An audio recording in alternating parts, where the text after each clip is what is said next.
ఇక్కడ ఈ అధ్యాయంలో మనం చూసినట్లయితే తండ్రిని తండ్రిని తీసుకురావడానికి యాకోబు గుర్రములు రథాలు ఇచ్చి పంపించాడు.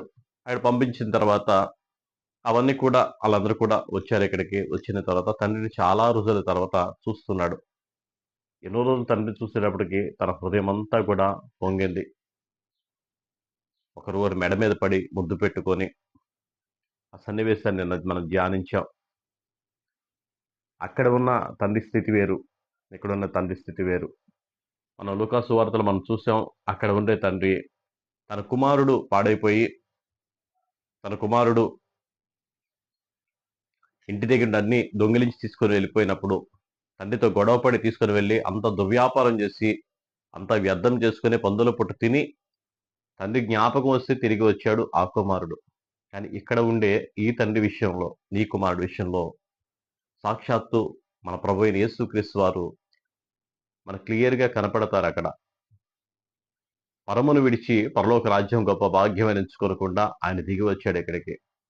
ఇక్కడ దిగి వచ్చి మనందరి కోసం ప్రాణం పెట్టి, మన కోసం ఆయన రక్తాన్ని చిందించి ప్రాణ త్యాగం చేసి మనల్ని ఆయన సందులో నిలవబెట్టడానికి ఆయన కృప చూపిస్తూ తిరిగి వెళ్ళాడు. అలా తిరిగి వెళ్తున్నప్పుడు ఒకసారి ఆ మాట జ్ఞాపకం చేసుకుంటే యోహాను సువార్తలో మగ్దలేని మరియా ఆ యొక్క సమాధి దగ్గరికి వచ్చింది. ఆ సమాధి దగ్గరికి వచ్చిన సమాధిలో ప్రభువు లేనప్పుడు అక్కడ ఉన్నోళ్ళని అడుగుతా ఉంది. ప్రభువుని ఎవరైనా దొంగిలించారేమో, దొంగిలిస్తే మాకు ఇచ్చేయమని చెప్పేసి అడుగుతూ ఉండగా ఆ సంఘటన అంతా మళ్ళా ఎళ్లి శిష్యుల దగ్గర పరిగెత్తుకొని వెళ్ళింది. వాళ్ళు కూడా వచ్చారు, చూసారు. అక్కడ లేడని చెప్పి శిష్యులు వెళ్ళిపోయారు. కానీ మరియ మాత్రం అక్కడే ఉండి ఇంకెక్కడైనా ఉన్నాడేమో అని ఎదురు చూస్తూ ఉంది అక్కడ. ఆ కొంపలో ఏమైనా పడేసారేమో, అక్కడేమైనా ఉన్నాడో అని చెప్పేసి ఎదురు చూస్తూ ఉండగా ఒక ఆయనొచ్చి వెనకాలుండి "మరియా ఏమ్మా ఏం కావాలని" అన్నప్పుడు ఆ!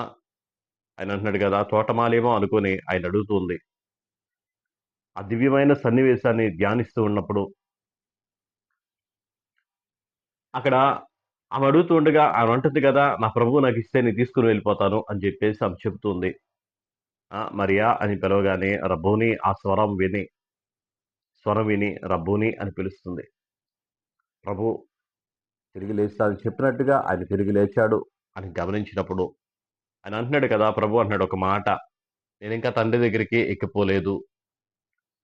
నేను తండ్రి దగ్గరికి ఎక్కిపోలేదు. నన్ను ముట్టవద్దు" అని చెప్పి మరియకి చెప్పాడు. కానీ అక్కడ మన ప్రకటన గ్రంథంలో ఒక సన్నివేశాన్ని మనం చూస్తే ప్రకటన 5వ అధ్యాయంలో బలిష్టమైన దేవదూత ఆయన అక్కడ ఆకాశము కింద కానీ, భూమి మీద గాని, భూమి కింద గాని ఆ దేవుని చేతిలో ఉన్న జీవగ్రంథాన్ని విప్పి దాన్ని చెప్పగలిగిన యోగ్యత ఎవరికుందా అని చెప్పేసి భూమి మీద చూస్తూ ఉండగా ఒక్కడు కూడా లేడంట. ఆయన రొమ్ము కొట్టుకొని ఏడుస్తూ ఉండగా, అదిగో వధింపబడిన దేవుని గొర్రెపిల్ల, అదిగో జయ జీవితం పొంది ఆయన వస్తున్నాడని చెప్పేసి ఆయన బలపరుస్తున్న మరొక దూతని మనం చూడగలుగుతాం. అక్కడ ప్రభువైన యేసుక్రీస్తు వారికి గొప్ప సన్మానం అనేది అక్కడ జరుగుతూ ఉంది. ఎన్నో రోజుల తర్వాత 33 సంవత్సరాలు భూమి మీద ఉండి మరలా తిరిగి ఆ రథమే అక్కడికి వెళ్తున్న ఆ సన్నివేశంలో ఆయనకి వచ్చిన జై జీవితంలో ఆయనకి జరుగుతున్న ఆ యొక్క సన్మానం విషయంలో ఆ, సర్వాధికారం కూడా ఆయనకి ఆ రోజు ఇవ్వబడుతూ ఉంది. ప్రభు యేసుక్రీస్తు వారికి ఆ రోజు సర్వాధికారం ఇస్తున్నారు. 4 జీవులు, 24 మంది పెద్దలు, కోట్ల కోట్ల దూతలు ఆయన స్తుతిస్తూ, గణపరుస్తూ, మహిమపరుస్తూ సర్వాధికారం ఆయనకి ఆ రోజు ఇస్తున్న ఆ సన్నివేశాన్ని దాన్ని కూడా పక్కన పెట్టి దాటిపోని దేవుడు మరి దగ్గర ఆగి మరిని పలకరించి వెళ్తున్నాడు. మరియను పలకరించి మరణాన్ని గెలిచి, మరణాన్ని ఓడించి తిరిగి వెళ్తూ ఉన్నాడు. ప్రభువుని వెంబడించిన ఏ బిడ్డను కూడా ఆయన వదిలిపెట్టడు. అంతం వరకు కూడా నమ్మకంగా మనం ఉన్నప్పుడు ఆయన కృప విడిచిపోదు, దాటిపోదు. ఇక్కడ ఈ అధ్యాయంలో మనం చూసినట్లయితే యాకోబు యొక్క జీవితాన్ని చూస్తే యాకోబుని తీసుకొని వచ్చాడు. యాకోబుని తీసుకొని వచ్చాడు. తీసుకొని వచ్చిన తర్వాత ఏశావు అన్నలకి, తండ్రికి చెప్తున్నాడు. నేను ఫరో దగ్గరికి తీసుకొని వెళ్తాను మిమ్మల్ని. మిమ్మల్ని అందరూ గోషేన్‌లో ఉండండి. ఆయన కూడా మాకు చెప్తానని చెప్పేసి ఫరో దగ్గర తీసుకొని వచ్చాడు. ఫరో దగ్గర తీసుకొచ్చిన తర్వాత ఫరోతో చెబుతూ ఉన్నాడు. ఫరో దగ్గర మాట్లాడుతున్నారు. వీరందరూ ఎవరు? ఏం చేస్తారు? ఎలా ఉన్నప్పుడు అయన్నీ కూడా వాళ్ళు చెప్పారు. చెప్పిన తర్వాత వీళ్ళందరికీ కూడా గోషేను ప్రదేశాన్ని ఇవ్వమని చెప్పి అది మంచి ప్రదేశం అని చెప్పి ఆయన వారికి చెప్పాడు. చూడండి ఆ మాట ఒకసారి చూద్దాం మనం. ఒకసారి చూద్దాం.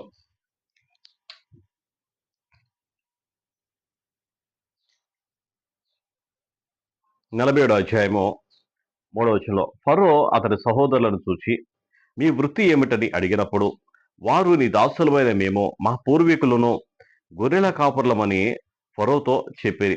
మరియు వారు కనాను దేశమందు కరువు భారముగా ఉన్నందున నీ దాసులకు కలిగిన మందలను మందలకు మేత లేదు గనక ఈ దేశంలో కొంతకాలం ఉండుటకు వచ్చితిమి. కాబట్టి గోషేను దేశంలో నీ దాసులు నివసింప సెలవిమ్మని ఫరోతో అనగా ఫరో యోసేపును చూచి నీ తండ్రియు నీ సహోదరులను నీ యొద్దకు వచ్చి ఉన్నారు.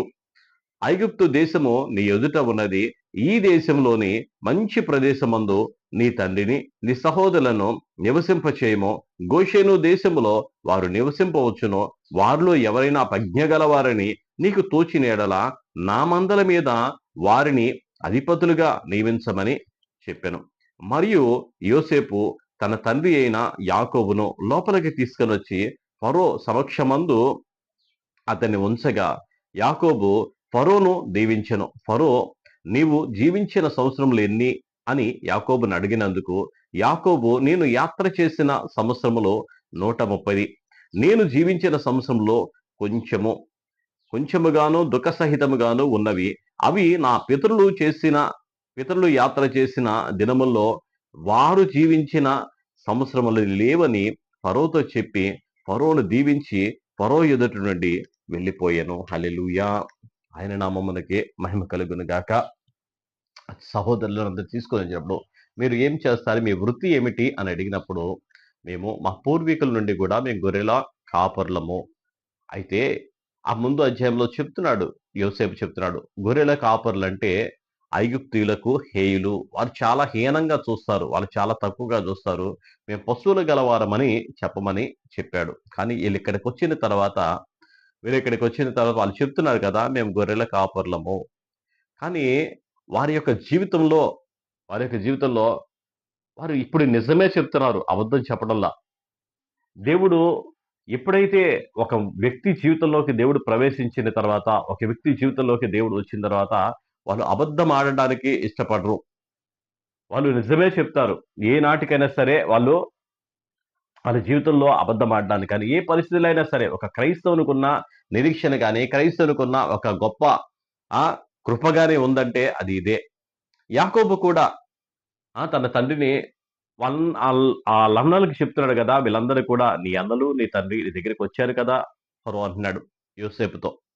నీ అన్నలు నీ తండ్రి నీ దగ్గరికి వచ్చారు కదా, వారికి మంచి ప్రదేశము గోషేను ఉంది కదా, వారిని అక్కడ నివసింపు చెయ్యి అని చెప్పి వారు చెప్తున్నాడు. వాళ్ళు అడుగుతున్నారు, అయ్యా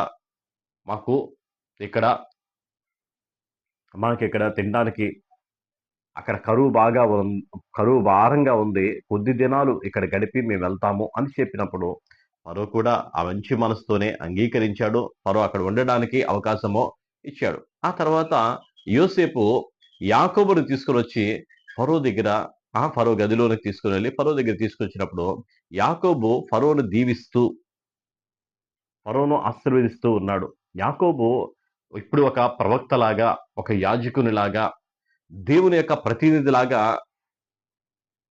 నిజముగా దేవుని దగ్గరికి వచ్చిన తర్వాత ప్రతి ఒక్కరు కూడా పేతురు రాసిన పత్రికలో చెప్తున్నాడు ఆయన, మీరందరూ కూడా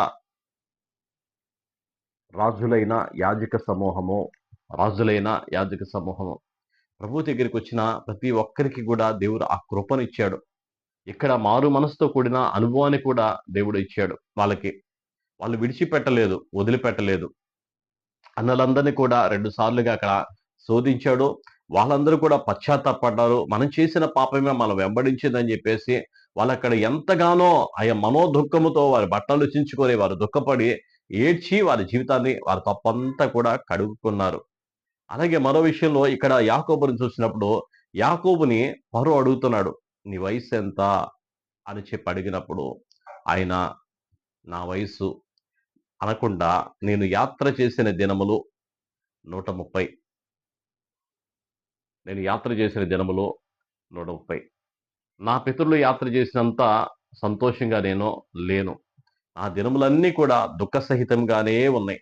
చూడు నా మాట చూద్దాం ఒక్కసారి ఆ మాట చూస్తే ఆయన అంటాడు, నేను 47వ అధ్యాయం 9వ వచనంలో యాకోబు నేను యాత్ర చేసిన సంవత్సరంలో 130 నేను జీవించిన సంవత్సరంలో కొంచెముగాను దుఃఖ సహితముగాను ఉన్నవి. అవి నా పితరులు యాత్ర చేసిన దినములలో వారు జీవించిన సంవత్సరములన్నీ కాలేదని ఫరోతో చెప్పి ఫరోను దీవించి ఫరో ఎదుటి నుండి వెళ్ళిపోయాను.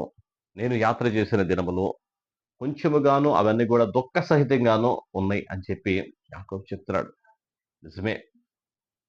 యాకోబు సంపూర్ణ మానవసు పొందినవాడిగా, పూర్ణ పరిపక్వత కలిగిన వాడిగా ప్రభు కృపను గురించి అక్కడ చెప్తున్నాడు. నా జీవితం అంతా కూడా దేనికోసం బ్రతికానో, రాహేలు కోసమే 14 సంవత్సరాలు నేను వ్యర్థంగా బ్రతికాను.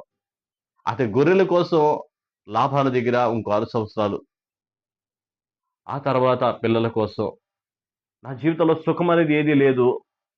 మా అన్నను మోసం చేసి, మా తండ్రిని మోసం చేసి, నేను వెళ్లి సాధించానంటే ఏమీ సాధించలేదు. నా జీవితంలో ఏమీ కూడా లేదు. కానీ దేవుని కృపను బట్టి ఈరోజు నేను సజీవ లెక్కల్లో నేనున్నాను. దేవుని యొక్క దయను బట్టి ఈరోజు నేనున్నాను కానీ, నా తండ్రుల వలె, నా పితరుల వలె వాళ్ళు చాలా యథార్థంగా ఉన్నారు దేవుని ఎదుట. అబ్రహాము గాని, ఇస్సాకు కానీ. కానీ నేనైతే ఒక మోసగాడిలా ఉన్నాను. నేనైతే ఒక దేవునికి విరోధంగా బ్రతికిన వాడిగానే ఉన్నాను. ఆయన నా గురించి ఎన్నో సార్లు నిరీక్షణ కలిగి ఎప్పటికైనా మారు మనసు పొందుతాడేమో అని చూస్తూ ఉన్నాడు కానీ, నేను రాహేలు కోసమే 20 సంవత్సరాలు గడిపేశాను. కానీ రాహేలు ఏమన్నా నాకు శాశ్వతంగా ఉంది అంటే, ఆమె విగ్రహాలు పెట్టుకొని, ఆ తండ్రి దగ్గర నుండి గృహదేవతలు దొంగిలించి తీసుకొచ్చి దాని మీద కూర్చొని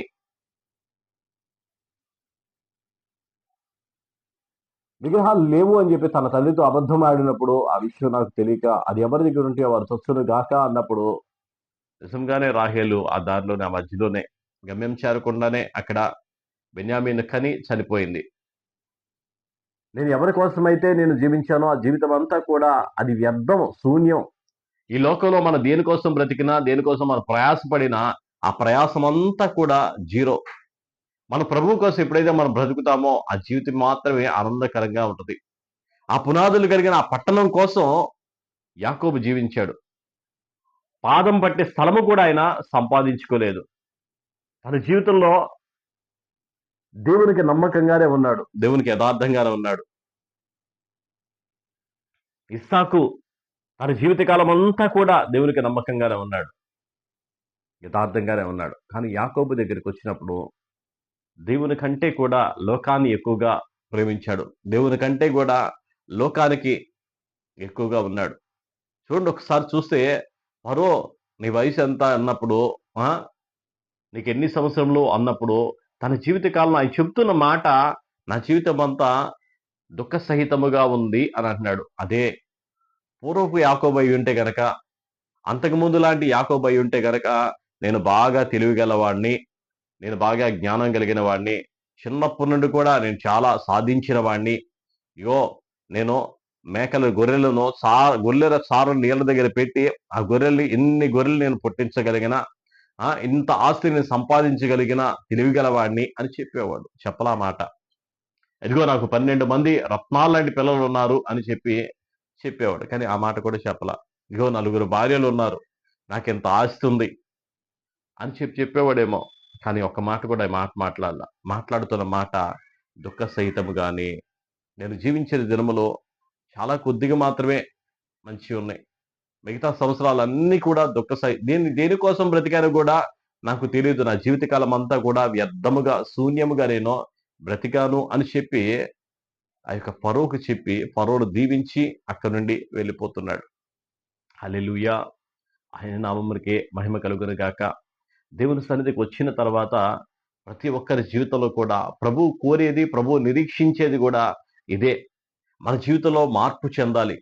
మార్పు చెంది ప్రభువును పోలి మనం జీవించాలి. ప్రభువును కలిగి మనం జీవించాలి. ప్రభువుని సాక్షాత్తు ప్రభు పోలికలోనికి మనం రావాలి. ఆయన కోరుకునేది కూడా అదే.